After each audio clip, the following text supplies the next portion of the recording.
খুলছেন যে, আর খেলা দেখাবেন না? না, আমি আর খেলা দেখাবো না। আমার এখানে শেষ। স্কুল ছুটি হয়ে গেছে। আমার মেয়েকে আনতে যেতে হবে।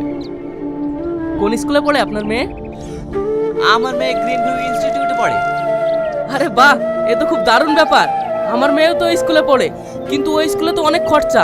আমরা চালাতেই তো হিমশিম খেয়ে যায়, কিন্তু আপনি এত খরচা বহন করেন কিভাবে?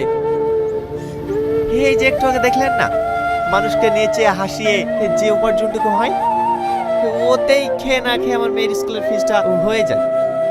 অত কষ্ট করে আপনার মেয়েকে ভালো স্কুলে ভর্তি করার কি দরকার ছিল? একটা সরকারি স্কুলে পড়ালেও তো পারতেন। দেখুন, মেয়েটাই আমার কলিজার টুকরা। ও ছাড়া আমার জীবনে আর কেউ নেই। তাই আমার জীবনের একটাই স্বপ্ন, আমার মেয়েকে উচ্চ শিক্ষায় শিক্ষিত করে মানুষের মতো মানুষ করে তুলব। আরে দেখেছেন, আপনার সাথে কথা বলতে বলতে অনেক লেট হয়ে গেল। আসছি।